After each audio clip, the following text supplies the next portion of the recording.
ما بعد فأعوذ بالله من الشيطان الرجيم بسم الله الرحمن الرحيم وقالت اليهود عزير ابن الله وقالت النصارى المسيح ابن الله ذلك قولهم بأفواههم يضاهئون قول الذين كفروا من قبل قاتلهم الله أنى يؤفكون اتخذوا أحبارهم ورهبانهم أربابا من دون الله والمسيح ابن مريم وما أمروا إلا ليعبدوا إلها واحد لا إله إلا هو سبحانه عما يشركون صدق اللہ العظیم۔ محترم دوستو بزرگو، یہ جو آیات مبارکہ آپ حضرات کے سامنے تلاوت کی ہیں، ان آیات مبارکہ میں اللہ رب العزت نے یہود و نصارہ کے بارے میں ان کے غلط عقائد کا ذکر فرمایا ہے۔ مسلمانوں کا عقیدہ یہ ہے کہ اللہ تعالیٰ کی ذات بابرکات اکیلی ہے، وہ ہمیشہ سے ہیں اور ہمیشہ رہیں گے۔ پوری کائنات کو پیدا کرنے والے، چلانے والے وہ صرف اور صرف اللہ تعالیٰ کی ذات ہے، اور عبادت کے لائق بھی صرف اکیلے اللہ ہی کی ذات ہے، اور کوئی بھی اللہ کے علاوہ عبادت کے لائق نہیں ہے، اور اس کا بھی کوئی شریک نہیں ہے۔ نہ اللہ تعالیٰ کے والدین ہیں، نہ اللہ تعالیٰ کی اولاد ہے، نہ اللہ تعالیٰ کا کوئی ہمسر ہے۔ اللہ رب العزت کسی کے محتاج بھی نہیں ہے۔ سورۃ اخلاص کے اندر اللہ رب العزت نے اپنا پورا تعارف فرمایا ہے، قل هو اللہ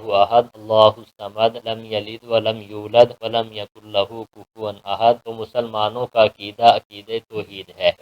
یہودی کہنے لگے کہ حضرت عزیر علیہ السلام اللہ تعالیٰ کے بیٹے ہیں۔ انہوں نے حضرت عزیر کی نسبت اللہ تعالیٰ کی طرف فرمائی اور فرمایا کہ عزیر اللہ تعالیٰ کے بیٹے ہیں۔ حضرت عزیر علیہ السلام اللہ کے برگزیدہ پیغمبر ہیں۔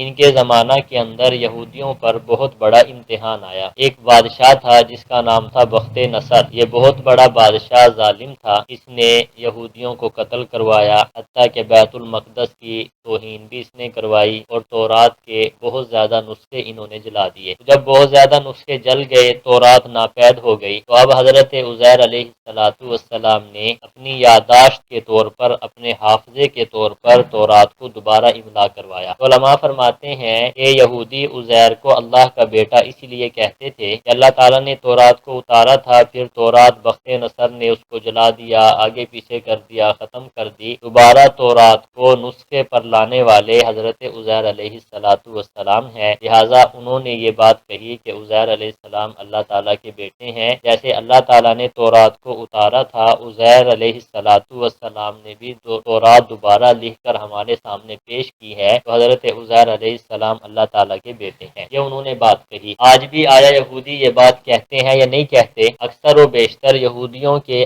آج کے یہودیوں کا یہ نظریہ نہیں ہے، لیکن کچھ علاقوں کے اندر یہودی آباد ہیں جو اب بھی یہ بات کہتے ہیں کہ حضرت عزیر علیہ السلام اللہ تعالیٰ کے بیٹے ہیں۔ ہمارے جو پیر و مرشد جو سلسلہ چلتا ہے، حضرت حاجی امداد اللہ مہاجر مکی رحمۃ اللہ علیہ، تمام علماء دیوبند کے جو پیر ہیں وہ حضرت حاجی امداد اللہ مہاجر مکی رحمۃ اللہ علیہ ہیں۔ ایک کتاب ہے جس کا نام ہے ارواح ثلاثہ، اور اس ارواح ثلاثہ کتاب کے اندر حضرت حاجی صاحب کے بھی واقعات لکھے ہوئے ہیں ان کے ایک مرید نے۔ تو حضرت حاجی امداد اللہ مہاجر مکی رحمۃ اللہ علیہ کے ایک مرید تھے جن کا نام تھا امیر احمد خان۔ یہ سیر و تفریح کرنے والے تھے، علاقوں میں جاتے، حالات دیکھتے، سیر و تفریح کیا کرتے تھے، یہ ان کا مزاج تھا۔ یہ فرماتے ہیں کہ میں ملک شام کے اندر گیا اور میری یہودیوں کے ساتھ ملاقات ہوئی، تو ملک شام کے اندر اب بھی کچھ یہودی ایسے ہیں جو حضرت عزیر علیہ السلام کو اللہ تعالیٰ کا بیٹا کہتے ہیں، اور ان کو عزیری کہا جاتا ہے، یعنی وہاں پہ جو ان کا نام بنا ہوا ہے وہ عزیری ہے،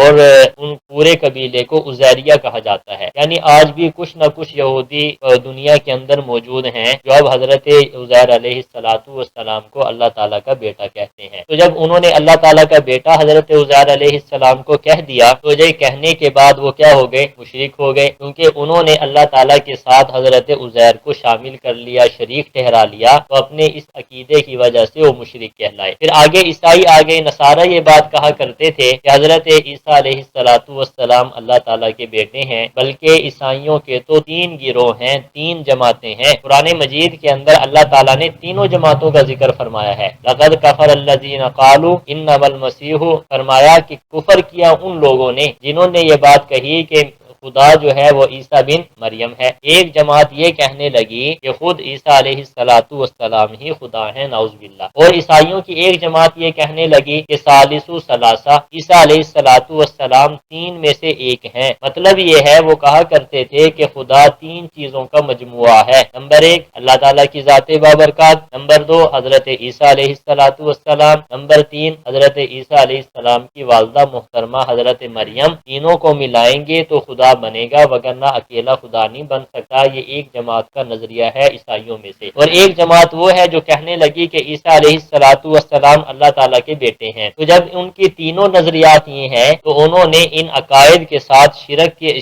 شرک کو اپنایا، گویا کہ اپنے اس عقیدے کی وجہ سے وہ مشرک کہلائے۔ تو اللہ رب العزت نے یہاں پہ اسی بات کو ذکر فرمایا ہے کہ اللہ تعالیٰ کے ساتھ بیٹے کی نسبت کرنا یہ ایک قسم کا شرک ہے جو اہل کتاب نے کیا ہے۔ فرمایا اللہ رب العزت نے وقالت الیہود عزیر ابن اللہ، یہود نے کہا کہ عزیر اللہ کا بیٹا ہے، وقالت النصارى المسیح ابن اللہ، اور عیسائیوں نے کہا کہ مسیح اللہ تعالیٰ کا بیٹا ہے۔ یہ ان کا نظریہ ہے۔ فرمایا ذالک قولہم بافواہہم، یہ ان کی بات ہے اپنے منہ سے، خود اپنے نظریے کے مطابق انہوں نے بات کہہ لی، اس بات پر ان کے پاس کوئی دلیل نہیں ہے۔ یضاہئون قول الذین کفروا من قبل، نقل اتارتے ہیں ان لوگوں کے باتوں کی جنہوں نے ان سے پہلے کفر کیا۔ اللہ تعالیٰ نے ان نظریے کی کیا فرمائی بھائی؟ تردید فرمائی۔ یہ ان کی اپنے منہوں کی باتیں ہیں، کوئی ان کے پاس دلیل نہیں ہے، یہ پہلے لوگوں کی کیا ہے بھائی؟ نقل اتار رہے ہیں۔ قاتلہم اللہ انا یؤفکون، اللہ انہیں برباد کرے، یہ کہاں پھرے جا رہے ہیں؟ کیونکہ انہوں نے نسبت کر کے اللہ کے ساتھ شریک ٹھہرا لیا، تو اللہ تعالیٰ کی طرف سے بددعا ہوئی کہ اللہ ان کو کیا کرے بھائی؟ برباد کرے۔ یہ کہاں پھرے جا رہے ہیں؟ ان کو تو ایسا کرنا ہی نہیں چاہیے تھا۔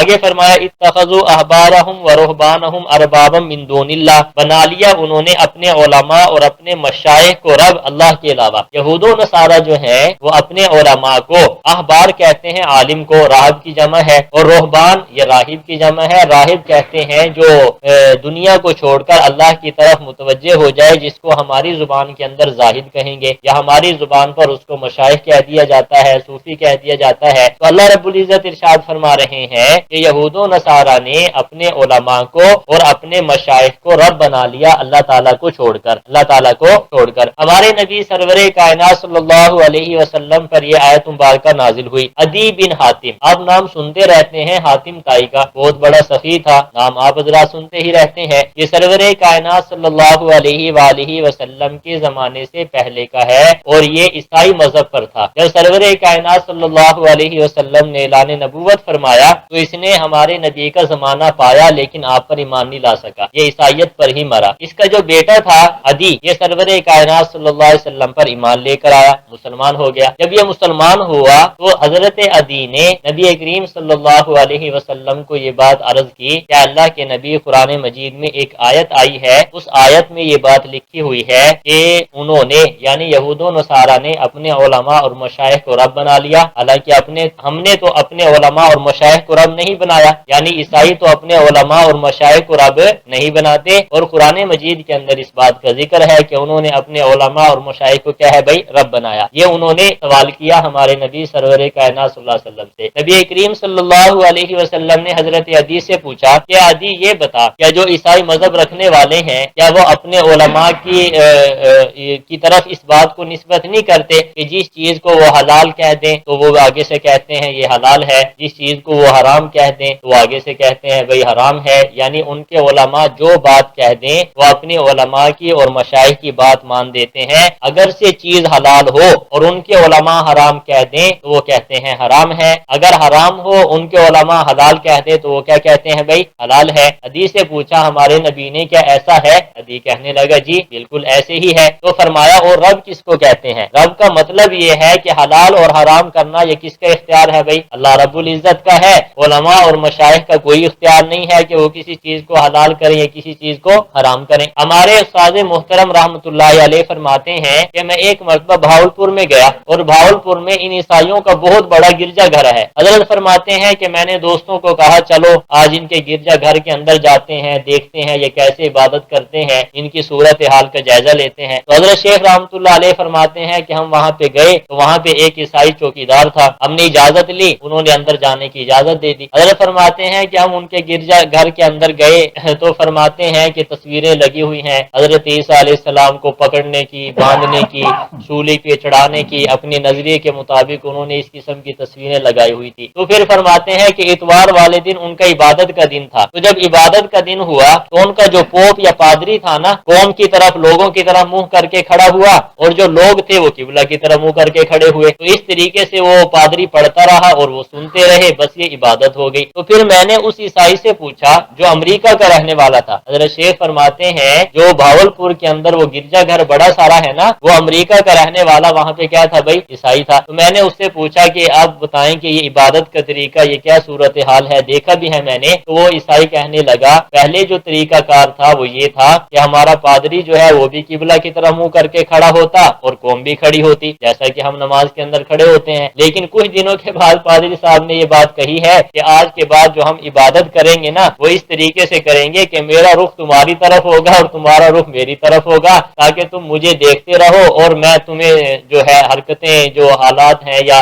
اپنے جسم کو حرکتیں دوں گا وہ تمہارے سامنے آتی رہیں گی۔ عرض کرنے کا مقصد یہ ہے کہ اب عبادت کا طریقہ انہوں نے کیا کر لیا؟ تبدیل کر لیا، اور ان کی عوام نے بھی مان لیا کہ ٹھیک ہے۔ حالانکہ اہل اسلام ایسا نہیں کرتے۔ قرآن مجید کے اندر جو ہے نمازوں کا ذکر ہے، زکوٰۃ کا ذکر ہے، روزوں کا ذکر ہے، کتنی اہم عبادات کا ذکر ہے، لیکن کیا ہے بھائی مسلمان جو ہے وہ ان اہم چیزوں کے اندر جو بالکل واضح اعلانات ہیں قرآن و حدیث کے اندر، مسلمان ان باتوں کو سمجھتے ہیں۔ اللہ نہ کرے اگر کوئی ایسی صورتحال پیش آ جائے کہ پوری دنیا کے مسلمان کہیں کہ نماز دو ہیں تو کیا تم مان لو گے؟ کوئی بھی ماننے کے لیے تیار نہیں ہوگا۔ تو وہ لوگ اپنے پوپ اور مشائخ اور احبار کی بات کو ایسے ہی مانا کرتے تھے جیسا کہ اللہ کی بات کو مانا جاتا ہے۔ اگر وہ حلال کر دیتے تو کہتے حلال، اگر حرام کر دیتے تو وہ کہتے تھے کیا ہے بھائی؟ حرام۔ اس قسم کے نظریات۔ لیکن یہاں پہ یہ بات آپ کے ذہن میں ہونی چاہیے کہ ہمارے علماء فقہا جو مسائل بتاتے ہیں یہ ان کو اس آیت مبارکہ پہ فٹ نہیں کیا جا سکتا، کیونکہ وجہ یہ ہے کہ ہمارے علماء اور مفتیان کرام جو مسائل ذکر کرتے ہیں وہ قرآن و حدیث کی روشنی کے اندر مسئلہ قرآن مجید ہی کا ہوتا ہے، اسی کی روشنی کے اندر وہ آپ حضرات کو دینی مسائل بتاتے ہیں۔ تو اس کو ان مسائل کو یا ہمارے علماء کو ان آیات پر کیا ہے بے فٹ نہیں کیا جا سکتا۔ اگر دیکھا جائے تو یہی صورتحال کس کی ہے بھائی؟ شیعہ کی ہے۔ شیعہ کہتے ہیں کہ 12 امام جو ہیں، امام کو اختیار ہے وہ جس چیز کو چاہے حلال کرے، جس چیز کو چاہے حرام کرے۔ یہ انہوں نے خود نظریہ گڑا ہوا ہے کہ امام کو وہ درجہ دیتے ہیں خدا کا، جیسے خدا کو حلال حرام کرنے کا اختیار ہے، وہ لوگ کہتے ہیں کہ ہمارے ائمہ کو بھی کیا ہے بھائی؟ نعوذ باللہ حلال اور حرام کرنے کا کیا ہے بھائی؟ اختیار ہے۔ تو اللہ تعالیٰ یہاں پہ ارشاد فرما رہے ہیں یہود و نصارہ نے اتخذوا احبارهم ورهبانهم اربابا من دون اللہ، اپنے علماء اور اپنے مشائخ کو رب اللہ تعالیٰ کے علاوہ رب بنا لیا۔ اللہ تعالیٰ کے علاوہ کیا بنا لیا بھائی؟ رب بنا لیا۔ آگے فرمایا والمسیح ابن مریم، اور خصوصیت کے ساتھ عیسیٰ ابن مریم کو، خصوصیت کے ساتھ کیا ہے بھائی؟ عیسیٰ ابن مریم کو کیا بنا لیا انہوں نے؟ خدا تسلیم کر لیا۔ آگے فرمایا وما امروا الا لیعبدوا الہا واحد،